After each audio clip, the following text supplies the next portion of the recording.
اور وہ اللہ وہ ذات ہے جس نے پیدا کیا آسمانوں کو اور زمین کو، کیسے؟ ساتھ حق کے۔ دیکھیں اللہ تعالیٰ کی پہچان کروائی جا رہی ہے کائنات کی نشانیوں کے ذریعے۔ اللہ کو تو کوئی دیکھ نہیں سکتا، مگر کیسے کوئی جانے کہ اللہ تعالیٰ کی ذات موجود ہے؟ تو وہ کائنات میں غور و فکر کرے، اس سے وہ اللہ تعالیٰ کو پا لے گا۔ اللہ ہے وہ ذات۔ جب انسان دیکھتا ہے نا آسمان کو، زمین کو، تو اس کے اندر یہ ایک سوچ آتی ہے کہ اس کو پیدا کرنے والا کون ہے؟ کسی نے تو اس کو بنایا ہوگا۔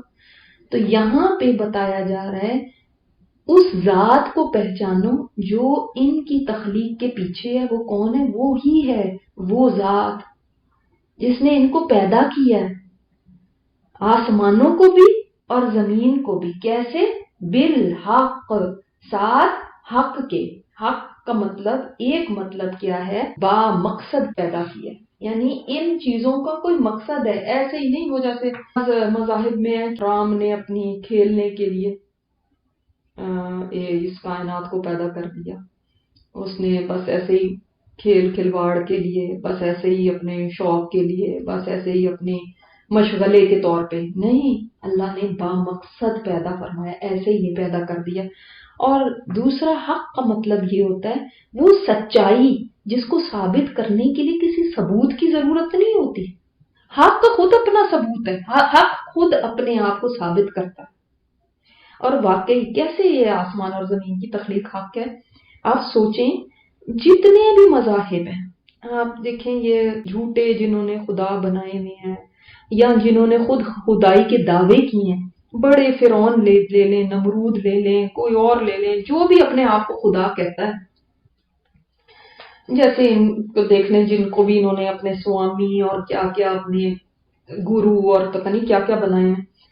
اچھا، ان کو وہ مانتے ہیں، ان کو خدا بنایا، ان سے ذرا پوچھیں کہ کیا زمین و آسمان انہوں نے پیدا کیے؟ تو آگے سے جواب ہوگا نہیں۔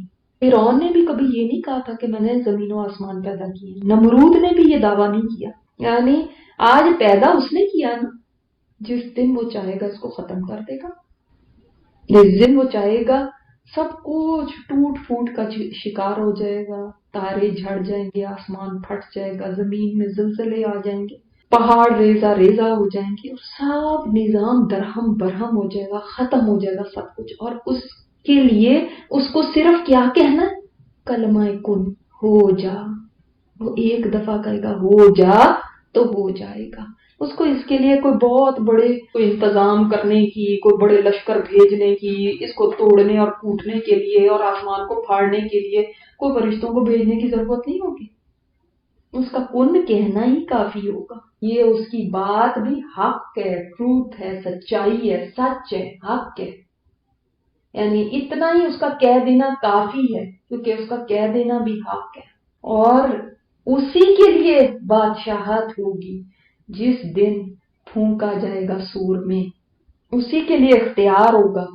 جب سب چیزیں درہم برہم ہو جائیں گی نا، اللہ تعالیٰ سوال کرے گا لمن الملک اليوم، آج بادشاہت کس کی ہے؟ کوئی جواب دینے والا نہیں ہوگا۔ اللہ تعالیٰ خود فرمائے گا اللہ واحد القہار کے لیے ہے صرف۔ تو یہاں پہ اختیار کسی کا بھی نہیں ہے۔ یہ انسان کو تھوڑے دن کے لیے لگتا ہے نا کہ یہ میرا بڑا اختیار ہے، بڑا کچھ ہے، آج بھی بادشاہت اسی کی ہے، کل بھی اس کی ہوگی۔ اب آپ کے ذہن میں سوال آ رہا ہوگا نا کہ ملک، بادشاہت، اختیار تو اللہ کے پاس آج بھی ہے، تو یہ کیوں کہا جا رہا ہے؟ اس دن جو بادشاہت ہوگی نا، آج بھی ہے، مگر اس دن ظاہر ہو جائے گی۔ وہ جو اس کو نہیں مانتے تھے وہ بھی مان لیں گے، کیونکہ غیب کے پردے اٹھ چکے ہوں گے، تو سب کے سامنے حقیقت آ جائے گی۔ بڑے بڑے فرعون مان لیں گے، ابو لہب مان لے گا، ابو جہل مان لیں گے، اسی دن بادشاہت ہوگی اس کی۔ تو کیا آج نہیں ہے؟ نہیں، آج بھی ہے، مگر آج اس نے چھوٹے چھوٹے یہ ایک ظاہری قسم کے اختیار انسانوں کو بھی دے رکھے ہیں، اور کچھ نہیں۔ تو ہمیں یہ لگتا ہے کہ ہمارا اپنے جسم پہ اختیار ہے، چلو مجھے کوئی بڑی حکومت نہیں بھی ملے گی تو میں اپنے جسم پہ اختیار رکھتی ہوں۔ کوئی کہتا ہے میرے حکومت میرے گھر پہ ہے، کوئی کہتا ہے حکومت میرے شہر پہ میری حکومت ہے، کوئی کہتا ہے ملک پہ میری حکومت ہے، تو یہ چھوٹی چھوٹی حکومتیں، چھوٹے چھوٹے اختیار، وزارتیں، صدارتیں، یہ آج لوگوں کو ملی ہوئی نظر آتی ہیں نا، اس دن یہ بھی چھن جائیں گے۔ انسان کا یہ جو جسم ہے نا، جس کو اپنے ملکیت میں وہ سمجھتا ہے کہ بس میں جو چاہوں گی اس کے اوپر کروں گی، میرا حکم اس کے اوپر چلے گا، میں جو مرضی چاہوں وہی کروں گی، کون مجھے ہوتا ہے کچھ کہنے والا؟ یہ جسم بھی اس کا ساتھ چھوڑ دے گا۔ سور کیا چیز ہے؟ سور جو ہے نا ایک قرن ہے، جیسے جس کو آپ کہیں گے ہارن ہے، جس کو کون پھونکے گا؟ اسرافیل علیہ السلام، اللہ کے ایک بڑے فرشتے ہیں جن کی ڈیوٹی سور پہ ہے۔ آپ صلی اللہ علیہ وسلم نے فرمایا اسرافیل علیہ السلام سور کو اپنے منہ میں لیے ہوئے، اپنی پیشانی جھکائے ہوئے اللہ تعالیٰ کے حکم کے منتظر ہیں۔ اللہ اکبر! ایسے ہے اسرافیل علیہ السلام کو جب سے اللہ تعالیٰ نے سور کی ڈیوٹی دی ہے، اس دن سے وہ اپنی کس پوزیشن میں ہے؟ پیشانی کو جھکایا ہے اور کان لگے ہوئے اللہ کے حکم پہ، کب اللہ کا حکم آ جائے تو میں سور میں پھونک دوں۔ مسند احمد میں ایک روایت ہے کہ ایک صحابی کے سوال پہ آپ صلی اللہ علیہ وسلم نے فرمایا سور ایک نرسنگے جیسا ہے جو پھونکا جائے گا، یعنی ہارن ہے۔ آپ صلی اللہ علیہ وسلم فرماتے ہیں کہ اللہ تعالیٰ نے آسمان اور زمین کی پیدائش کے بعد سور کو پیدا کیا اور اس کو اسرافیل علیہ السلام کو دے دیا، اور وہ اس کو لیے ہوئے ہیں اور عرش کی طرف نگاہیں جمائے ہوئے ہیں۔ دیکھیں آپ صلی اللہ علیہ وسلم نے ان کی پوزیشننگ بھی بتائی کہ کیسے ہیں، انہوں نے اس کو منہ میں لیا ہوا، یعنی ہی از ریڈی بالکل، اور عرش کی طرف ان کی نظر ہے کہ کب حکم ہو اور میں اس کو پھونک دوں۔ اس کے بارے میں آتا ہے کہ 3 سور پھونکے جائیں گے، بعض جگہ آتا ہے 2 سور پھونکے جائیں گے۔ 3 کے بارے میں کیا آتا ہے کہ پہلا گھبراہٹ کا، دوسرا بے ہوشی کا، اور تیسرا اللہ تعالیٰ کے سامنے کھڑے ہونے کا، اور لوگ ادھر ادھر گرنے لگیں گے۔ وہ دن ہوگا کہ مائیں اپنے دودھ پیتے بچوں کو بھول جائیں گی، حاملہ عورتوں کے حمل گر جائیں گے۔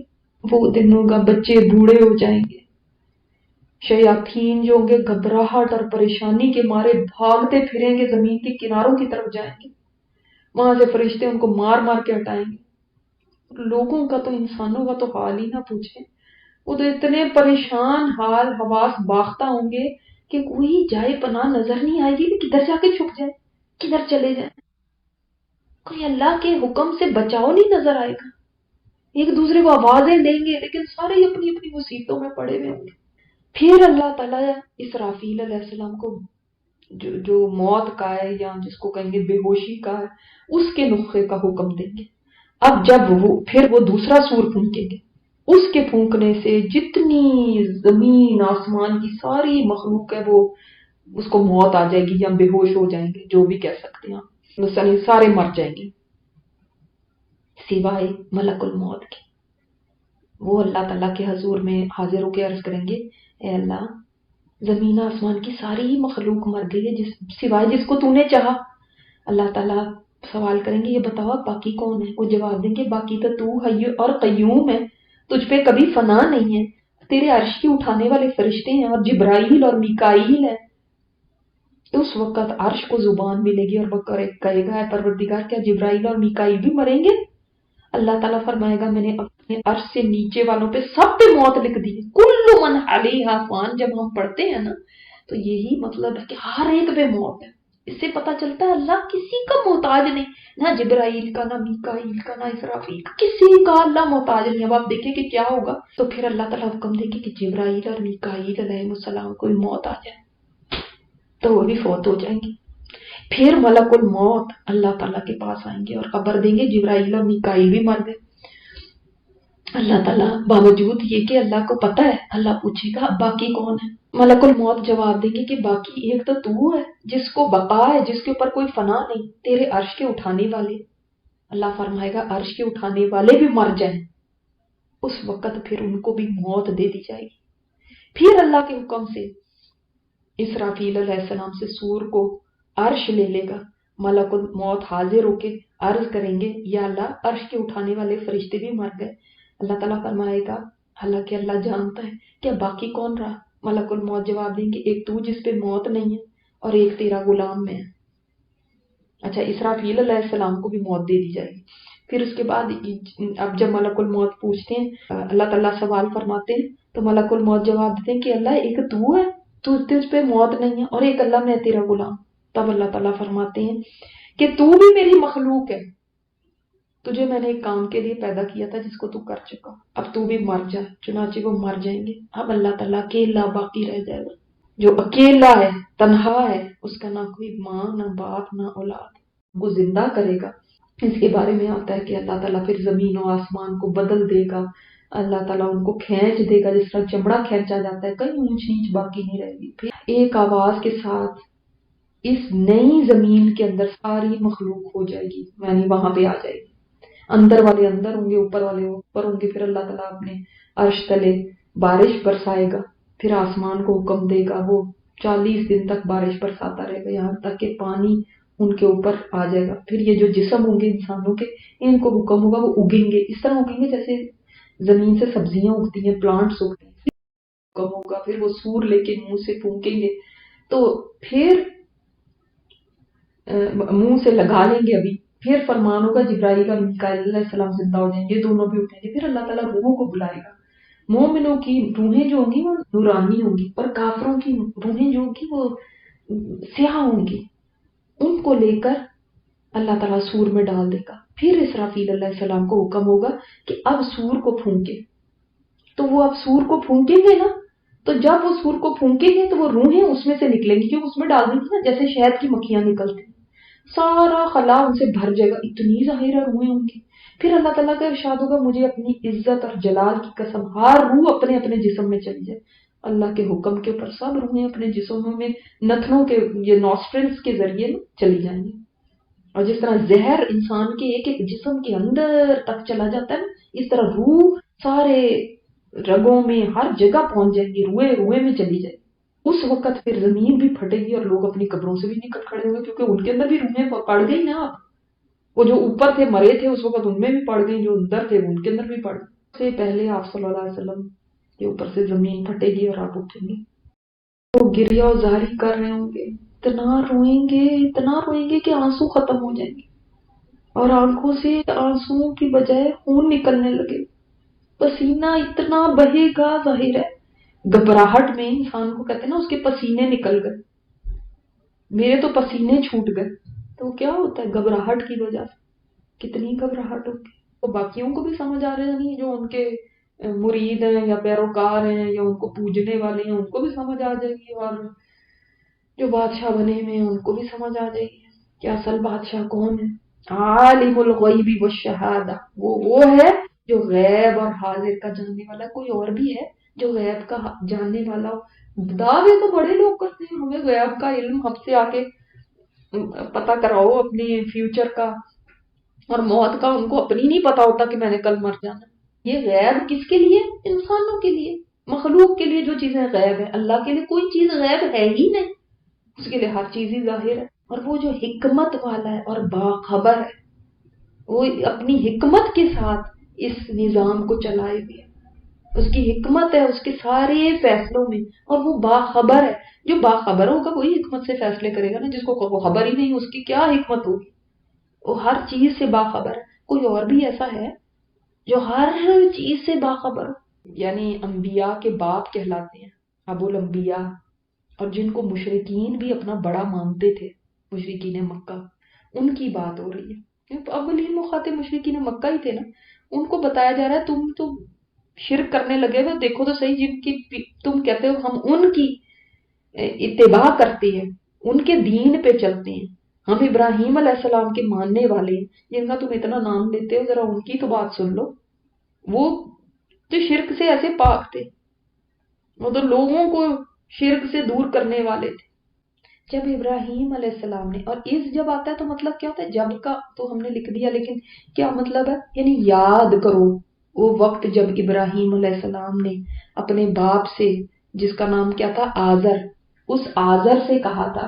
اب آزر کے بارے میں بھی بہت سارے اقوال آپ کو تفسیروں میں مل جائیں گے. بعض نے کہا کہ آزر بت کا نام تھا، اس لیے جو ہے نا انہوں نے کہا کہ باپ کا نام بھی آزر پڑ گیا. بعض نے کہا کہ نہیں، آزر جو تھا نا نام ان کے چچا کا تھا، ان کے باپ کا نام آزر نہیں تھا. ان کے باپ کا نام کچھ اور تھا، طارق تھا، تو یہ تو چچا تھے ان کے۔ بعض نے کہا کہ دیکھیں آزر کا مطلب ہے خطا کار، تو وہ کہہ رہے ہیں کہ اے خطا کار تو بتوں کو الہ بنا رہا ہے۔ تو باہر کیا ہے، یہ بہت ساری آپ کو تفسیروں میں مل جائیں گی یہ باتیں، لیکن ہم نے دیکھیں یہ کہنا کہ نہیں وہ چچا تھا یہ تھا، صرف اس لیے کہ ہم یہ پروف کرنا چاہ رہے ہیں کہ انبیاء کے فادرز کبھی جو ہے نا وہ کافر نہیں ہو سکتے، ایسی باتوں کی ضرورت ہی نہیں ہے۔ جب اللہ کا قرآن کہہ رہا ہے وہ اپنے باپ آزر سے انہوں نے کہا، تو پھر کیا ضرورت ہے ہمیں اس طرح تعویلیں کرنے کی۔ جب ابراہیم علیہ السلام نے اپنے باپ آزر سے کہا کیا اتتخذ اصناما آلہہ، کیا تم بتوں کو الہ بناتا ہے، یہاں سے پتہ چلتا ہے کہ ابراہیم علیہ السلام نے یہ نہیں کیا کہ میرا باپ ہے، آئی ریسپیکٹ ہم، تو میں تو ان کو نہیں کہہ سکتا کہ دیکھیں یہ آپ کچھ غلط کر رہے ہیں۔ تو جیسے بہت سارے لوگ اس میں اتنے ریلکٹنٹ ہوتے ہیں کہ ہمارے ماں باپ اگر کچھ غلط بھی کر رہے ہیں نا تو کوئی مسئلہ نہیں، بس ہم ان کو کیسے کہیں، ہم تو ان کو کچھ بات کر نہیں سکتے کیونکہ ہم ان کی بڑی رسپیکٹ کرتے ہیں۔ رسپیکٹ اپنی جگہ ہے، لیکن جب کوئی چیز غلط ہو رہی ہے اور وہ بھی عقیدے کے اندر کہیں غلطی ہو، تو ہماری اولین ذمہ داری ہماری گھر والوں کی ہے کہ ہم ان کو اس چیز سے باز کریں۔ ہاں رسپیکٹ ضرور رہے گی، جب آپ ان کو سمجھا بھی رہے ہوں گے تو اس میں بھی ڈس ریسپیکٹفل نہیں ہونا، لیکن یہ مطلب نہیں کہ ہم ان کو بس کرنے دیتے ہیں جو وہ کر رہے ہیں، نہیں وہ بڑے ہیں نا تو وہ کرتے رہیں جیسے بھی ان کا دل چاہتا ہے، نہیں۔ انہوں نے اس میں جھجک محسوس نہیں کی کہ میرا باپ ہے میں کیسے اس کو کہوں، یا میرا باپ مجھ سے ناراض ہو جائے گا مجھ سے کٹ آف کر دے گا، نہیں۔ اس لیے کہ جب آپ سمجھتی ہیں نا اس بات کو، جس دن آپ کو یہ بات سمجھ آ گئی کہ توحید نہیں ہے تو کچھ نہیں ہے، اس سے بہتر ہے کہ انسان ایک جانور ہو، کیونکہ کافر، میں کیوں آپ کو یہ بات کہہ رہی ہوں کیونکہ کافر قیامت کے دن آرزو کرے گا کہ کاش میں مٹی ہو جاتا، جب وہ دیکھے گا نا جانور مٹی ہو رہے ہیں وہ کہے گا کاش میں بھی مٹی ہو جاتا، میں ایک جانور ہی ہوتا مٹی ہو جاتا، آج میرا حساب تو نہ ہوتا، کیونکہ اس کو پتا ہے کہ آگے میرے لیے کیا ہے، یہ تو اچھے چھوٹ گئے، یہ مٹی تو ہو گئے نا، اس کو اپنا تو انجام آگے نظر آ رہا ہوگا۔ تو جو شرک ہے نا وہ اتنی بری چیز ہے، اتنی بری چیز ہے کہ وہ تو انسان، اس سے بہتر ہے کہ انسان کوئی جانور ہو جاتا، کوئی کچھ ہوتا جاتا، لیکن شرک نہ کرتا۔ شرک مینز آگ، شرک مینز کہ میں نے اپنے آپ کو آگ میں ڈال دیا۔ تو انسان خود ہی جن سے اس کو محبت ہوتی ہے ان کو کھینچتا ہے، اس کو پتا ہے کہ اگر یہ اس میں مر گئے تو کیا انجام ہوگا، اس سے چین سے پھر بیٹھا جائے گا، پھر وہ کیا یہ کہے گا نہیں نہیں میں ان کی بڑی رسپیکٹ کرتا ہوں لہٰذا ان کو میں نہیں کچھ کہتی، نہیں یہ نہیں کہے گا وہ، اس کو تو تڑپ لگ جائے گی۔ کیا پھر اس کو کہنا پڑے گا آپ سمجھائیں اپنے والدین کو، یا آپ اپنے سمجھائیں اپنے بچوں کو یا اپنے رشتے داروں کو، یہ کہنا پڑے گا؟ کیوں تھی آپ صلی اللہ علیہ وسلم کو اتنی تڑپ، کیوں نہیں چین سے بیٹھ جاتے تھے، کیوں ایک دفعہ بتا کے نہیں چپ ہو جاتے تھے؟ وہ ابا جان بتوں کو الہ بناتے، انی اراک وقومک فی ضلال مبین، اللہ کہ اے ابا جان میں تو آپ کو بھی اور آپ کی قوم کو بھی کھلی گمراہی میں دیکھتا ہوں، یہ تو گمراہی کا راستہ ہے۔ گمراہی کا مطلب کیا؟ راستہ گم کر دینا، آپ کا بھی اور آپ کی قوم بھی ساری غلط راستے پہ چل پڑی ہے۔ حق تھا نا، یہ بات صحیح تھی کہ میں آپ کو غلط راستے پہ دیکھ رہا ہوں، یہ صحیح نہیں ہے جس پہ آپ چل رہے ہیں۔ بعض دفعہ ہم لوگ کسی کو بتاتے بھی ہیں نا تو اتنا اس کو کنفیوزنگ کر دیتے ہیں، اتنے اس کے اوپر وہ کور چڑھا دیتے ہیں کہ حقیقت سمجھ ہی نہیں آتی۔ ایسے کہیں گے کہ آپ بھی ٹھیک ہیں میں بھی ٹھیک ہوں، بس ٹھیک ہے چلتے رہیں، جس پہ تھوڑا بہت ایسا ذرا کہہ دیا، مگر صحیح نہیں کہتے کہ نہیں یہ راستہ غلط ہے، یہ راستہ غلط ہے آپ اس راستے کو چھوڑ دیں، یہ نہیں کہتے، یہ کہنے کی جرت ہی نہیں ہوتی، نہیں نہ مجھ سے ناراض ہو جائیں گے، چھوڑو یہ نہیں کہنا، بس ایسا ہلکا پھلکا کہو جس سے وہ بھی سیٹسفائیڈ رہیں اور میرا کام بھی ہو جائے کہ میں نے تو کہہ دیا۔ برملا کیوں نہیں کہتے